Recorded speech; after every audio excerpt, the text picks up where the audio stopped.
الحمد لله وكفى وسلام على عباده الذين اصطفى وبعد فأعوذ بالله من الشيطان الرجيم بسم الله الرحمن الرحيم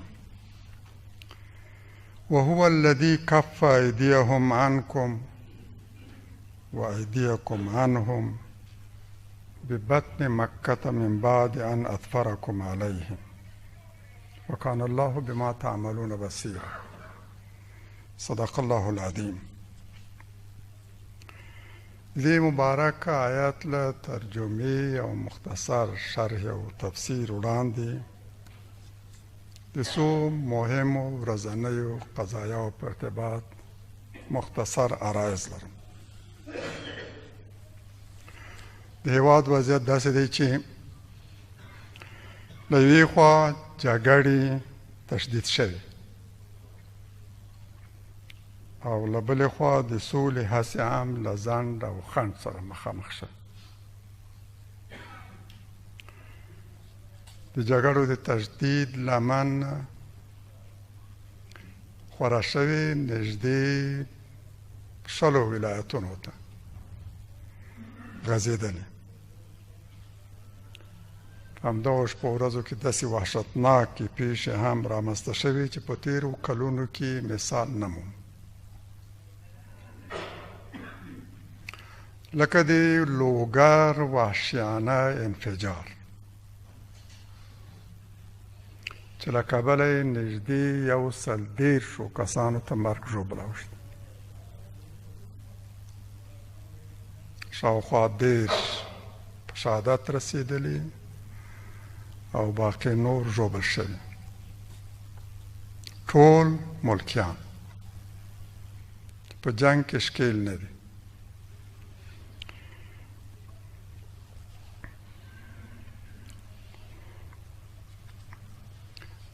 وسلوالو مخالفینو هم د دې مسؤلیت نه دی منلی.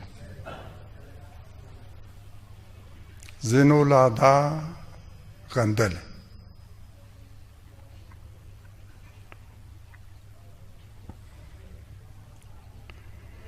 دا نه په سنګر کې وژل سوي دي او نه هم د جنګ په میدان کې.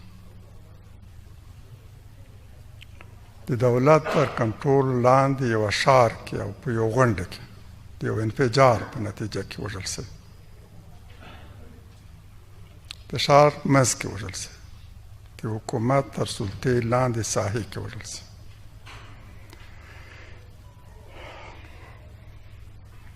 ډېری هم محصلین ول د یوې سیمې او د یوه توکم د ازرې. طبیعي ده چې د دې ستر جنایت تر شا به د هغو لاس وي چې هم د سولې مخالف دي او هم د قومي تعصب او فاشستي زهرجنو افکارو په سرطان اخته دي او ماموریت قومي جنګونو ته لمن وهل دي. هماغه چې په دې څلورو لسیزو کې دوی په همدغه ګنده عمل باندې مصروف. ماموریت یې همدا له بهر نه همدا ماموریت ورکړی شوی. د هغو خدمت کې دي چې د افغانستان تجزیه غواړي، دلته د سولې مخالفت کوي او د جګړې دوام غواړي، په دې باندې پانګونې کړي دي. نه غواړي چې افغانستان کې سوله راشي. د دې جنایت لپاره الفاظ نه مومو چې سړی وغندي. یقینا چې دا به د هغه چا له لوري چې ذره د ایمان یې په زړه کې نشته. افغان نه دی، افغاني ارزښتونو ته تعهد او ژمنه نه لري. دشمن دی زموږ د ټولو ارزښتونو. چې د چا په زړه کې یو ذره د ایمان یو په دماغ کې هم ذره د عقل، هېڅکله به دغسې جنایت باندې لاس پورې نه کړي. دا د بې ایمانو کړیو کار دی، دا د پردیو د اجیرانو او مزدورانو کار دی. همداراز په ارغنداب کې داسې جنایات شوي چې په اورېدو یې د انسان ویښتان زیږ شي. هلته د سیمې د تصفیې تر نامه لاندې پراخ او ستر عملیات پیل شو. نږدې 3 میاشتې دوام وکړ. په ژمي کې پیل شوی او د ژمي په سختو سړو شپو ورځو کې په مسلسله توګه په ارغنداب باندې راکټونه او بمونه ورېدل. ټوله سیمه یې په کنډوالۍ بدله کړه. ما د روسانو په وخت کې ارغنداب لیدلی او څو شپې ورځې مالته پاته شوی. د مجاهدینو کلک او مستحکم سنګرونه مې مالته په خپلو سترګو لیدلی. سره دې چې هغه مهال هم ډېره دا سیمه ځپل شوې، ولې اصلا مقایسه کېدلی نه شي. نن چې له دې سیمې سره څه شوي دي له هغو شپو ورځو سره اصلا قابل د مقایسې نه دي. ټوله سیمه په کنډوالۍ بدله شوه. کور کور باندې راکټ لګېدلی، بم لیدلی. د شپې او ورځې هر خوځېدونکی انسان، حیوان، ښځینه او نارینه په نشه کېدل. عملیات په ژمي کې ترسره شول. ویل کېږي تر 2000 زیات وژل سوي، تر 2000 زیات وژل سوي. رسمي سرچینې په دې اعتراف کوي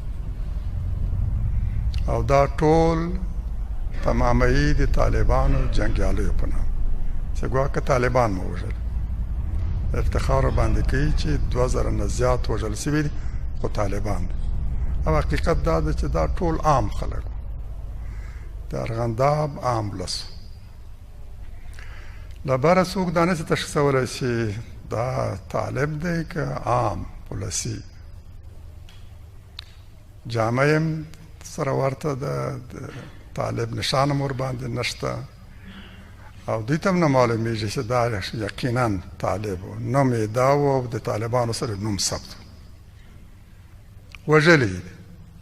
اوس اکثریت عام ولس هغه چې ژوندي پاته شوي دومره توانېدلی چې فقط خپل سر وباسي.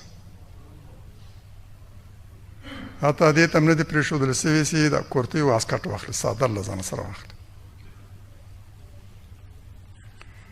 هر څه یې پرېښي.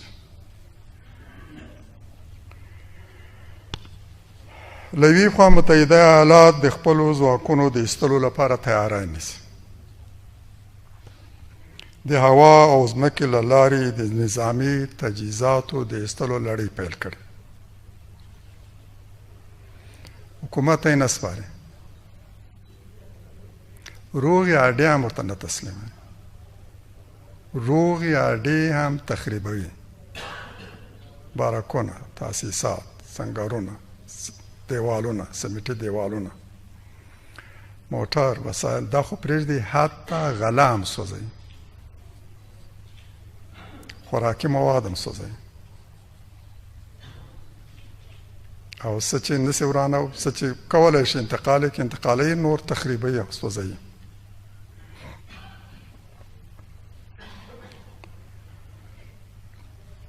ناټو هم اعلان کړی چې له امریکا سره یو ځای افغانستان ته راغلي او یو ځای به وځي. دوی هم د وتلو لپاره چمتوالی نیسي. خو له بلې خوا ګورو چې ځینې هیوادونه چې په دې کې فرانسه هم شامل ده او فرانسه یې مخکښ ده. فرانسه دا له اسلام او مسلمانانو سره په دشمنۍ کې تر ټولو نورو وړاندې. هغوی د شرارت لار غوره کړې. غواړي نوې فتنې راولاړې کړي. غواړي زموږ هیواد کې د یو بل جنګ لار پرانیسي. د یو بل جنګ د پیلولو لپاره هڅې کوي.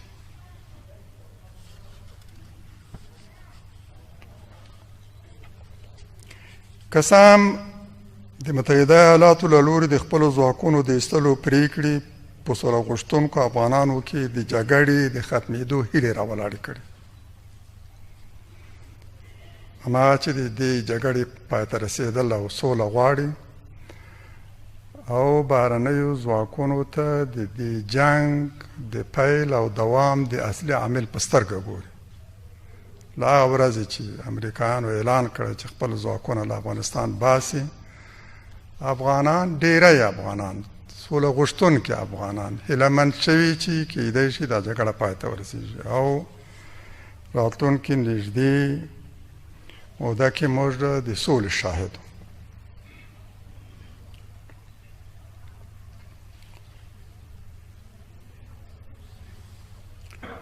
خو که افغانان له درایت او حکمت کار وانخلي،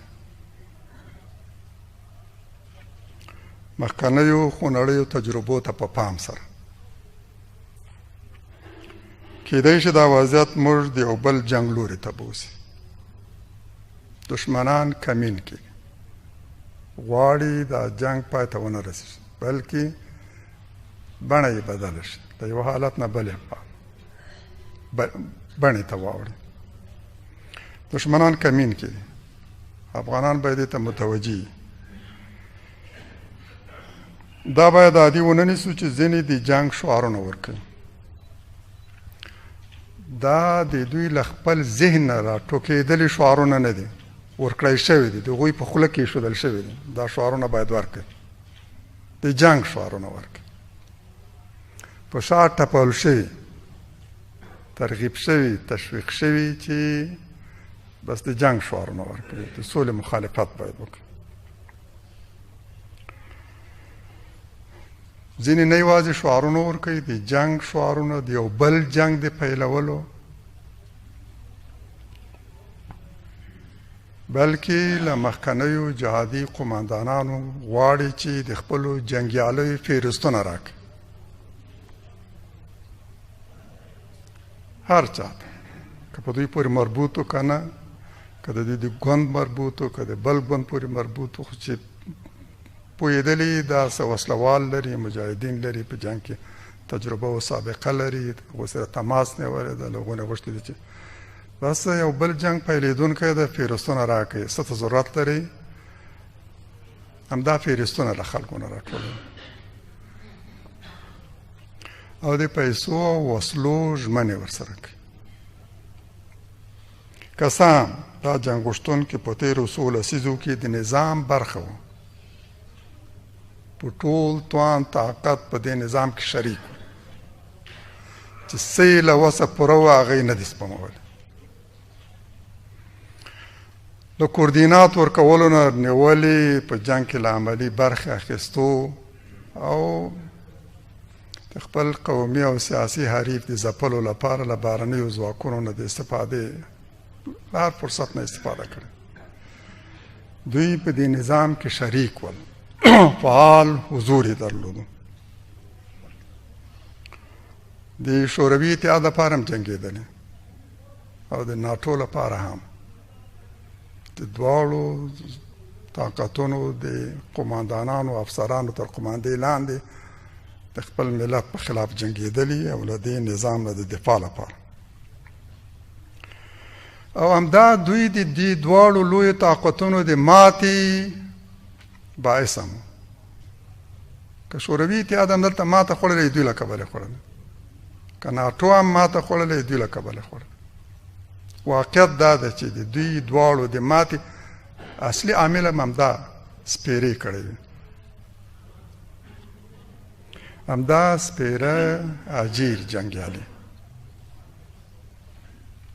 چې کله یو بادار له لاسه ورکړی، د بل بادار پښو ته لوېدلی. پرون د شوروي اتحاد لپاره جنګېدل او نن د ناټو لپاره. د غلام طبیعت هم دا ده، بې باداره شپه نشي تېرولی، باید بادار ومومي. که یوه لاس ترې واخلست نو د بل پښو ته لوېږي.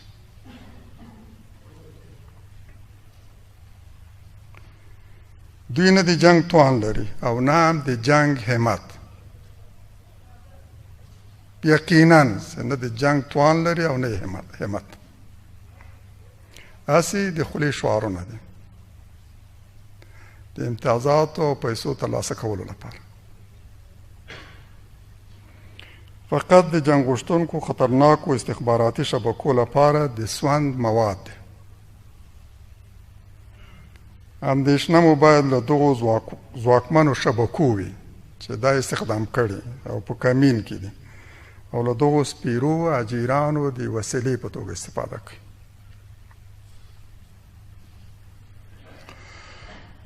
ورونو خویندو، په دې وروستیو کې د متحده ایالاتو د یوې نشرې فارن افیرز نامه نشرې کې د افغانستان د جمهور رئیس اشرف غني ته منسوب یوه لیکنه نشر شوه. په دې لیکنې کې ځینې مهم مطالب تر سترګو کېږي چې کوم دا د حکومت د نوي دریځ محور شي او همدې ته صادقانه تمکین وکړي او ورباندې ودرېږي او په رښتیا هم دا د دوی وړاندیز وي، نو کېدای شي سولې ته د رسېدو په بهیر کې مؤمد ثابت شي. مهم او د پام وړ مطالب دا دي: د یوه انتقالي حکومت له تشکیل او هغه ته د قدرت له انتقال سره توافق. دا نوې خبره ده.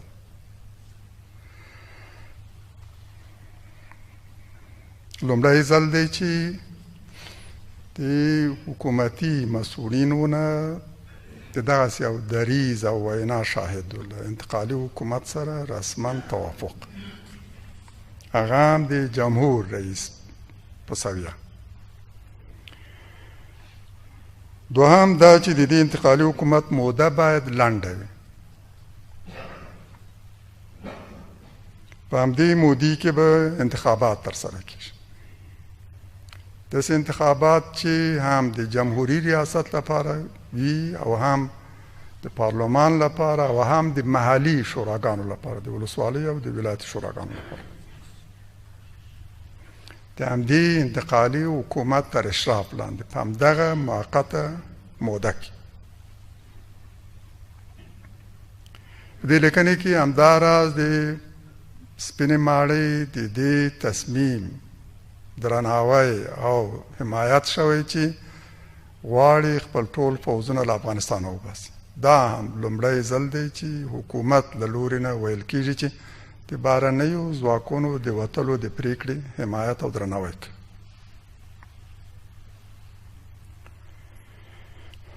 یقینا دا هغه څه دی چې که ټول لوري صادقانه او په اخلاص سره ورسره توافق وکړي او دې ته ژمن پاتې شي، د عملي کولو لپاره املا وتړي، له شک پرته د بحران په حل کې زموږ مرسته کولی شي. موږ د دې حمایت کوو، حاضر یو د ماضي ټول ایره کوو او سره له هغه اختلافات چې له دې حکومت سره یې لرو د دغه اصولي دریځ حمایت کوو. اجازه راکړئ دا مطلب په دریام ووایم. در نشریه فارن افیرز ایالات متحده امریکا مقالی منصوب رئیس جمهور افغانستان آقای اشرف غنی به نشر رسید. مطالب اساسی نوشتار در چند مطلب خلاصه میشه. یک، با تشکیل یک حکومت انتقالی توافق صورت گرفت که مدتش هم کوتاه تحت اشراف حکومت انتقالی انتخابات برگزار میشه، هم برای ریاست جمهوری و هم برای پارلمان و شوراهای محلی، شورای ولسوالی و ولایات. در این نوشتار از تصمیم ایالات متحده آمریکا مبنی بر خروج نیروهایش از افغانستان قدردانی و حتی حمایت صورت گرفت. اولین بار است که در مواقف رسمی زمامداران حکومت کابل شاهد اینا و اظهارات و این طرح هست. ما از این حمایت میکنیم. همه اختلافات هم که با نظام داشتیم، با حکومت داشتیم، با مسئولین داشتیم، در رابطه با سیاستایشان اعتراض داشتیم، این را کنار میگذاریم و بدون توجه به اختلافات در مورد عمیق قضیه مشخص از این موضوع حمایت میکنیم. باور داریم که ما را در رسیدن به صلح کمک میکنه. یکی از موانع اساسی در سر راه صلح برداشته میشه. توافق با حکومت انتقالی، برگزاری انتخابات و حمایت از اینکه نیروهای خارجی کشور ما را ترک بگویند یقینا ما را در راه رسیدن به صلح کمک میکنه.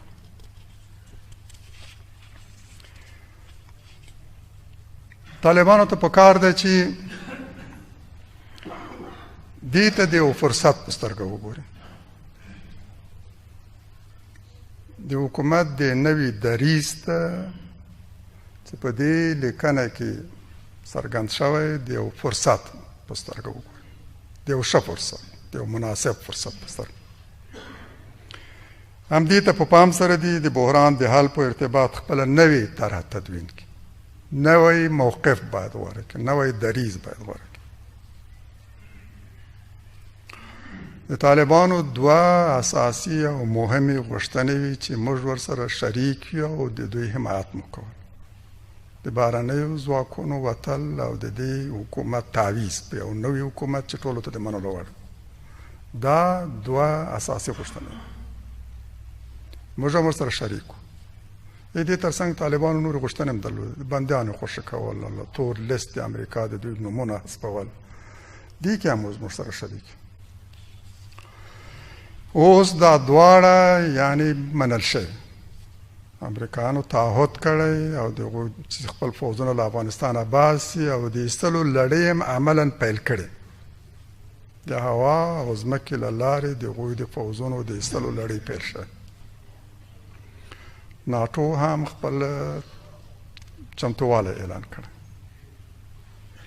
همدې ته په پام سره باید طالبان نوی دریځ غوره کړي، نوی موقف.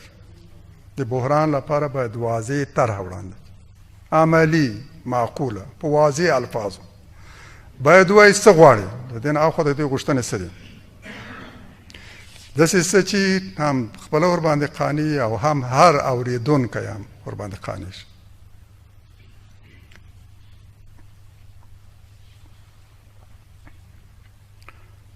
څو معقولې غوښتنې درلودی شي چې ځینې په افغانانو پورې مربوطې دي او ځینې په بهرنیو ځواکونو مخصوصا متحده ایالاتو پورې. په امریکا پورې د دوی مربوطې غوښتنې باید د دې باعث نه شي چې دوی له افغانانو سره د مذاکرې په ارتباط هم څه ملاحظات او مشکل ولري. افغانانو سره مذاکراتو ته باید چمتو شي بلا قید و شرط. هغه غوښتنې چې د متحده ایالاتو لري هغه بیل په دې پورې باید ونه تړي، بیل یې تاکید. صحیح نه ده چې په امریکا پورې تړلې غوښتنې د افغانانو ترمنځ د مذاکراتو او روغې جوړې معنی شي، مخصوصا اوس چې بهرني ځواکونه عملا د وتو په حال کې دي. له بهرنیو ځواکونو د دوی غوښتنې دا کېدی شي: یو، د ځواکونو ایستلو موده رالنډول. امریکا اعلان کړی تر سپتامبر پورې باز و دې وایي چې دا لږ رالنډه کړي، په 2 میاشتو کې دې وځي، په 3 میاشتو کې دې وځي، موده دې رالنډه کړي. یو غوښتنې دا کېدی شي چې دا معقوله ده، کېدی شي دې باندې بحث وشي. موږ هم د هغوی حمایت کولی شو. د امارت اسلامي د مشرانو نومونه د امریکا د تور فهرست نه ایستل. او درېیمه ډېره مهمه غوښتنه، ډېره مهمه، چې د دوحې په معاهدې کې دا له پامه غورځول شوی او باید ټول افغانان په دې باندې ترکیز وکړي، هغه د تیرو زیانونو د جنګ غرامت. افغانان حتما باید له ټولو هغو نه د غرامت غوښتنه وکړي چې افغانستان وران کړی، په افغانانو باندې بمونه او راکټونه وروي. دا اوږده جګړې په افغانانو تحمیل کړې، 1.5 میلیون په یو جنګ کې په شهادت رسېدلي، 1 میلیون شاوخوا په دې بل جنګ کې په شهادت رسېدلي. د دې تپل شوې جګړې غرامت غوښتنه دا د افغانانو حق دی، مسلم حق، او هر غیرتي او باهمت افغان باید په دې باندې ټینګار وکړي.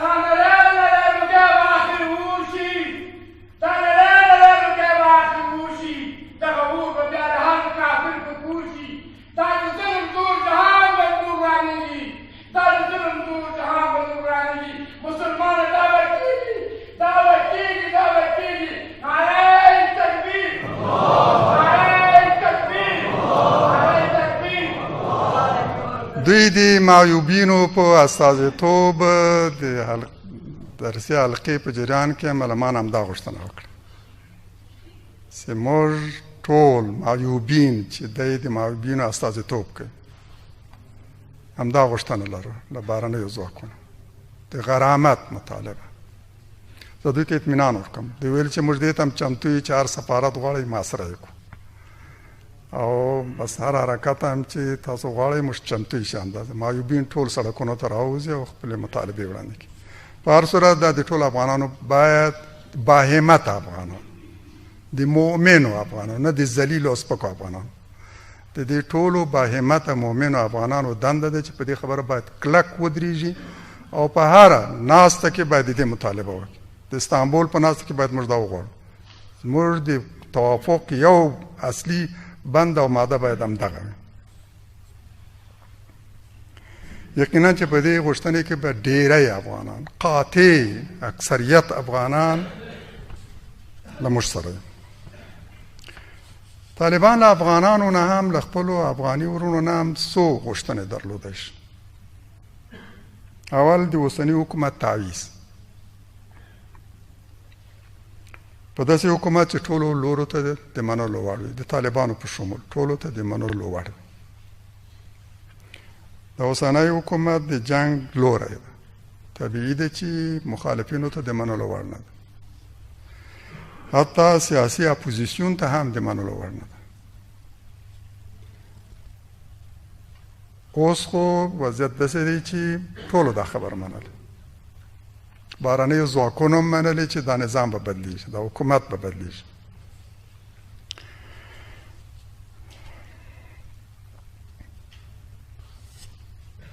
د فارن افیرز لیکنه ښیي چې له دې غوښتنې سره د کابل حکومت اوس موافق بریښي. الفاظ کاملا صریح دي، ابهام هم کې نشته، الفاظ قاطع او صریح دي چې د یو انتقالي حکومت سره دوی اوس موافق دي.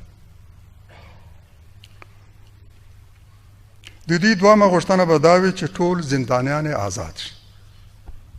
دا یو معقوله غوښتنه ده. د دوی بندیان هم زندانونو کې پاته دي او زموږ هم. دا دوه وروستنۍ غوښتنې باید په بین الافغاني مذاکراتو کې وړاندې شي. دوی د خپل اوربند په همدې پورې مشروط کړي. موقت اوربند اعلان شي، په همدې موده کې دې هم نوی حکومت جوړ شي او هم قدرت هغه ته انتقال شي او هم ټول زندانیان بلا قید و شرط آزاد شي، هم هغه چې دلته په داخل د افغانستان کې زندانونو کې پاته دي او هم هغه چې په بهر کې ګوانتانامو کې پاته دي. ټول زندانیان باید آزاد شي. که دا په همدغه موقته اوربند په دوران کې ومنل شو، بیا د دا اوربند په دایمي اوربند بدل شي. هیله مې دا ده چې طالبان همدغه دریځ غوره کړي.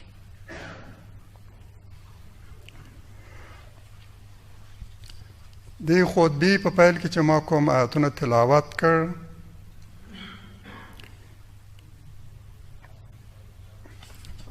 په دې کې الله تعالی مؤمنانو ته یوه مهمه لارښوونه کوي.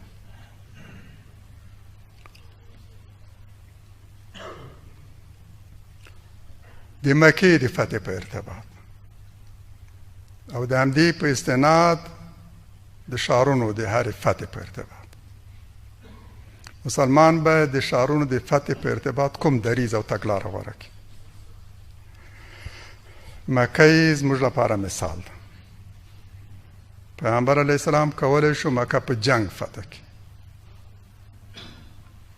خو دا مو نه غوښتل او الله تعالی هم دا نه خوښه نه کړه چې مکه دې په جنگ فتح شي. الله تعالی غوښتل چې مکه له جنگ پرته فتح شي او همداسې وشو.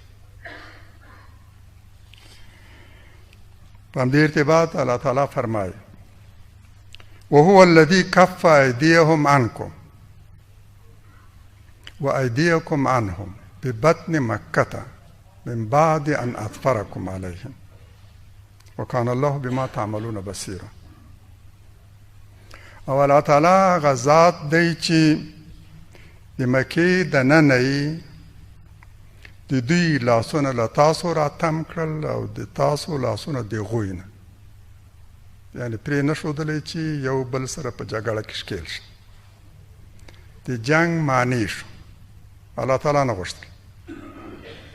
د دې په ځای چې جنګ رامنځته شي، الله تعالی وغوښتل چې سوله وشي، د حدیبیې معاهده لاسلیک شي. او همدا معاهده په لوی تاریخي فتح باندې منتج شي.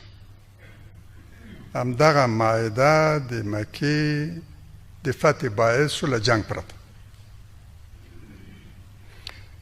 له جنګ پرته د مکې فتح د دغه معاهدې مرهون ده.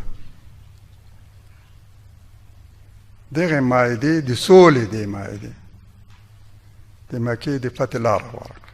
له جنګ پرته د فتح لاره پرانیسته. الله تعالی د قریشو او مسلمانانو ترمنځ د نښتې مخنیوی وکړ. دا په داسې حال کې چې د قریشو جنګیالیو په وار وار د دې هڅه کوله چې مسلمانان وپاروي او جګړه رامنځته کړي. څو ځلې غلچکي بریدونه وکړل، هر ځل نیول شوي او پیغمبر علیه السلام ته راوستل شوي دي. پیغمبر علیه السلام خوشي کړي. یو ځل د دوی 450 کسانو د شپې له لوري برید وکړ د مسلمانانو په مرکز باندې چېرته چې راغونډ شوي وو. هغوی خپل امنیتي تدابیر نیولي وو. دا کسان ټول ونیول شي، لاس تړلي پیغمبر علیه السلام ته راوستل شي او پیغمبر علیه السلام هغوی خوشي کړل. بل ځل 80 کسانو د ګهیز مانځه په مهال ناڅاپي برید وکړ، دوی هم ونیول شو. او دا ځکه چې مسلمانانو کافي امنیتي تدابیر نیولي او قرآن هم داسې لارښوونه ورته کړې. لمانځه په وخت کې به هم تاسو ځینې په لمانځه ودرېږئ د پیغمبر علیه السلام په اقتدا کې، او ځینې نور به پیره کوي، جمعې به په سنګرونو کې پیره کوي د احتمالي خطر د مخنیوي لپاره. وسله به هم له ځان سره اخلي. او په همدغه ځای کې چې په دې ارتباط بحث کوي، څو ځله فرمایي چې وخذوا حذرکم خذوا اسلحتکم، سلام در سره واخلئ، خپل تدابیر هم ونیسئ، مقرر وایي. او مسلمانان هم دغسې وو، د جنگ په دوران کې خپل ټول تدابیر نیول. تاسو د بدر د جنگ قضا دقیقا وڅېړئ او وګورئ چې پیغمبر اسلام څنګه دقیق جنگي تدابیر نیولي وو چې د قریشو په شکست باندې منتج شي. همداراز د حدیبیې په ارتباط هم 80 کسان د سهار لمانځه په وخت کې په تیاره کې کمین کې دي برید کوي، ولې ټول نیول کېږي؟ هسې نه دي نیول شوي، جدي امنیتي تدابیرو په له کبله دا نیول شوي. راوستل شول پیغمبر علیه السلام، پیغمبر اسلام دوی هم خوشي کړل. په دې توګه د قریشو هره هڅه شنډه شو. جنګ غوښتونکو دا هڅه کوله چې دلته جګړه رامنځته شي، اما الله تعالی نه غوښتل چې جګړه وشي. یعنې چې الله تعالی دا نه خوښوي چې ښارونه دي د جنګونو له لارې فتح شي. او زه د خپلې تجربې له مخې هم تاسو ته وایم چې تر څو چې مرکزي حکومت وي د ښارونو د فتح کولو هره هڅه ناکامه ده او نتایج هم ډېر بد عام ولس ته صدمه رسېږي. موږ په دې څو کلونو کې ډېر ښارونه ولیدل چې فتح شوي خو په زرګونو بېګناه خلک د دې جنګونو په نتیجه کې وشل شوي. کندوز کې هم داسې وشول، غزني کې هم داسې وشول، په هر ځای کې هم داسې شول، طاووس هلمند کې هم داسې وشول او په بل هر ځای کې به همدغسې کېږي. الله تعالی په همدې ارتباط فرمایي موږ ته یو ډېره واضح لارښوونه کوي. ولولا رجال مؤمنون ونساء مؤمنات لم تعلموهم أن تطؤوهم فتصيبكم منهم معرة بغير علم ليدخل الله في رحمته من يشاء لو تزيلوا لعذبنا الذين كفروا منهم عذابا أليما. او که هغه مؤمنان نارینه او مؤمنې میرمنې نه وای چې تاسو نه پیژندل. مکه کې ځینې نارینه او ښځینه مؤمنان داسې وو چې مسلمانانو نه پیژندل، ایمان یې راوړی، د مجبوریت له کبله په مکه کې پاته و، د هجرت توان یې هم نه درلوده. که دوی نه وای، الله تعالی فرمایي که دوی په مکه کې نه وای او ستاسو د برید او د جنگ له کبله دوی ته صدمه نه رسېدله، چې که دوی ته صدمه رسېدلی وای نو تاسو ته به یو لوی پیغور پاته شوی چې خپل مسلمانان په خپل لاس ووژل، د خپلو مسلمانو ورونو د قتل باعث شول. د همدې لپاره الله تعالی ونه غوښتل چې مکه په جنگ فتح شي، ځکه یو شمېر مؤمنان په مکه کې داسې وو چې مسلمانانو نه پېژندل. یعنې دا الهي لارښوونه ده، داسې جنگ مه کوئ چې په هغې کې داسې مسلمان په قتل ورسېږي چې تاسو یې نه پېژنئ، مسلمان ده، اما ستاسو د حملې او د برید په نتیجه کې به هغه ته صدمه رسېږي، هغه به په قتل رسېږي. له داسې جنگ نه ډډه وکړئ، داسې جنگ خدای نه خوښوي. که یې خوښولی د مکه به یې د جنگ له لارې نه فتح کړی وه.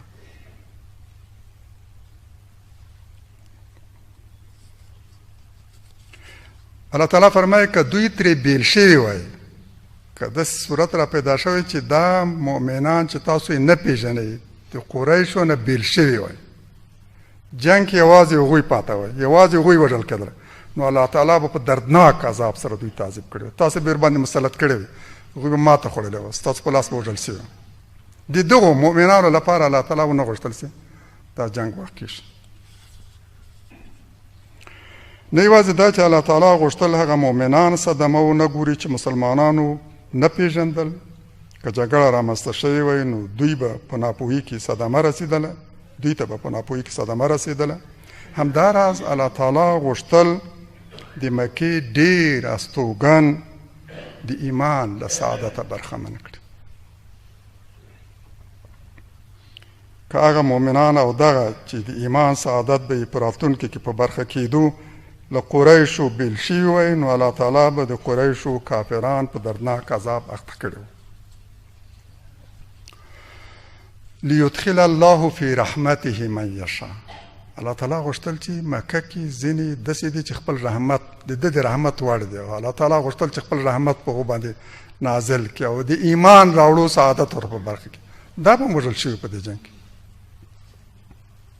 دغو دعاو ته په پام سره الله تعالی ونه غوښتل چې مکه د جنگ له لارې فتح شي. یو هغه مؤمنان چې مسلمانانو نه پېژندل، دوم هغه چې الله تعالی غوښتل دوی د ایمان سعادت نه برخمن کړي.